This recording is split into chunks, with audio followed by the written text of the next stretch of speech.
Oke, hari ini kita akan bedah tuntas kasus investasi di PT Apexindo Pratama Duta. Ini adalah pemain kelas kakap di dunia pengeboran Indonesia, tapi punya utang yang lumayan besar.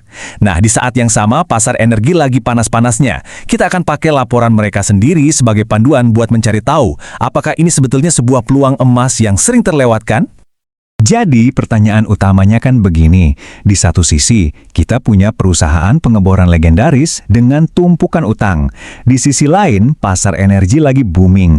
Apakah ini resep untuk sebuah kisah kebangkitan yang fenomenal di bursa kita? Yuk, kita cari jawabannya bersama. Untuk menjawab pertanyaan tadi, kita bakal bedah semuanya lewat 6 bagian penting. Kita mulai dari dasar perusahaannya, lihat kinerjanya belakangan ini, bongkar kondisi keuangannya, sampai kita intip strategi masa depannya. Anggap saja ini peta jalan Anda untuk mengevaluasi Apexindo secara lengkap. Baik, pertama-tama kita perlu kenal dulu sama fondasi perusahaan ini. Siapa sih sebetulnya Apexindo? Dan gimana caranya mereka bisa jadi pemain utama di industri pengeboran Indonesia selama puluhan tahun? Kalau kita lihat perjalanannya, Apexindo ini bukan pemain kemarin sore loh. Pengalamannya lebih dari 3 dekade. Mulai dari merger strategis yang bikin armadanya makin besar, sempat keluar masuk bursa, sampai terus beroperasi tanpa henti di Blok Mahakam. Ini semua nunjukin kalau mereka ini tangguh dan bisa beradaptasi di industri yang penuh gejolak.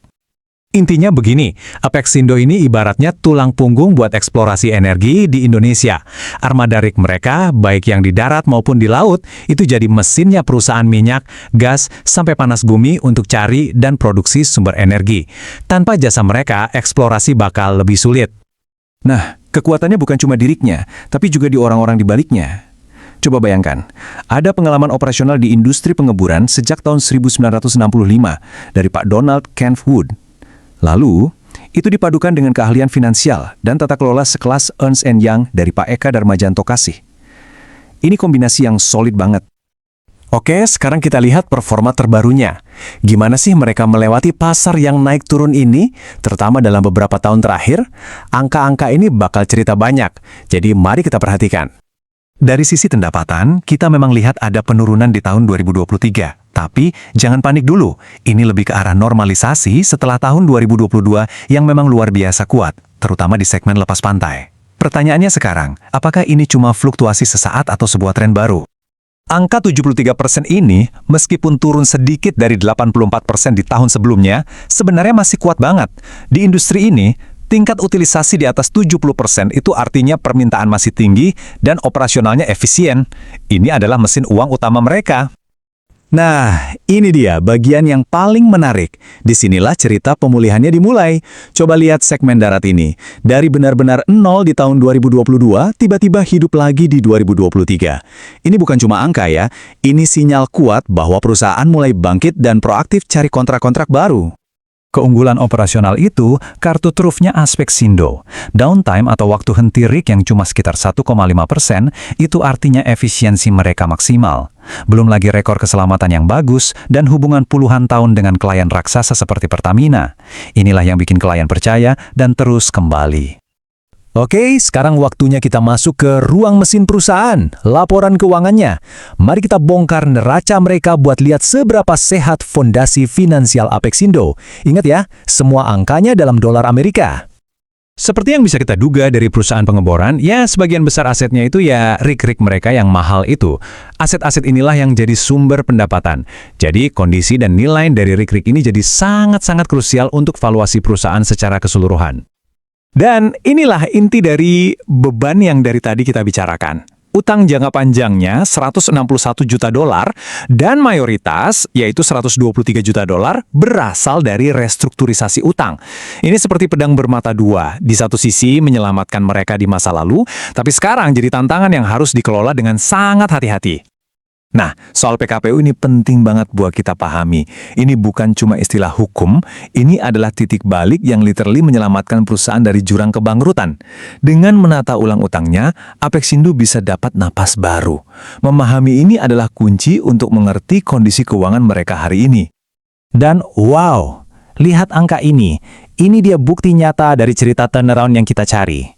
Dari rugi hampir 65 juta dolar, dalam setahun bisa ditekan sampai jadi cuma 1,3 juta dolar. Ini bukan perbaikan kecil-kecilan, ini perputaran haluan yang super dramatis menuju profitabilitas.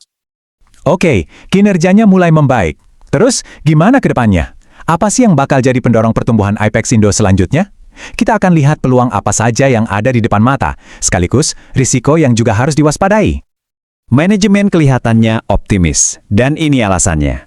Pemerintah sendiri mau genjot investasi hulu migas sampai 17,7 miliar dolar, naik hampir 30%. Ini ibarat angin pendorong yang kencang banget buat perusahaan kayak Apexindo. Lebih banyak investasi artinya lebih banyak pekerjaan ngebor. Jadi gambaran kedepannya ini sangat seimbang. Di satu sisi, ada peluang besar dari investasi pemerintah dan sektor panas bumi yang lagi naik daun. Tapi di sisi lain, kita nggak bisa tutup mata sama resiko global, kayak ekonomi yang nggak menentu dan harga minyak yang bisa naik turun drastis.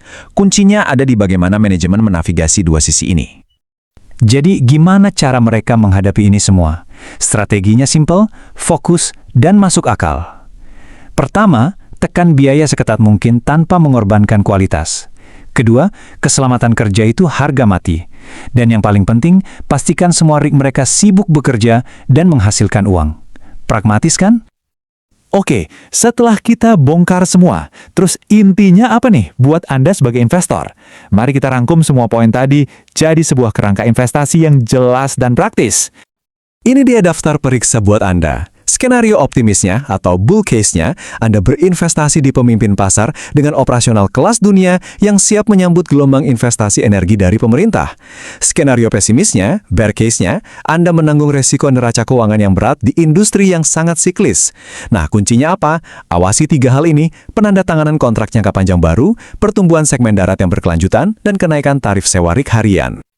Pada akhirnya, semua analisis kita hari ini bermuara pada satu pertanyaan pamungkas ini, yang harus Anda jawab sendiri sebagai investor.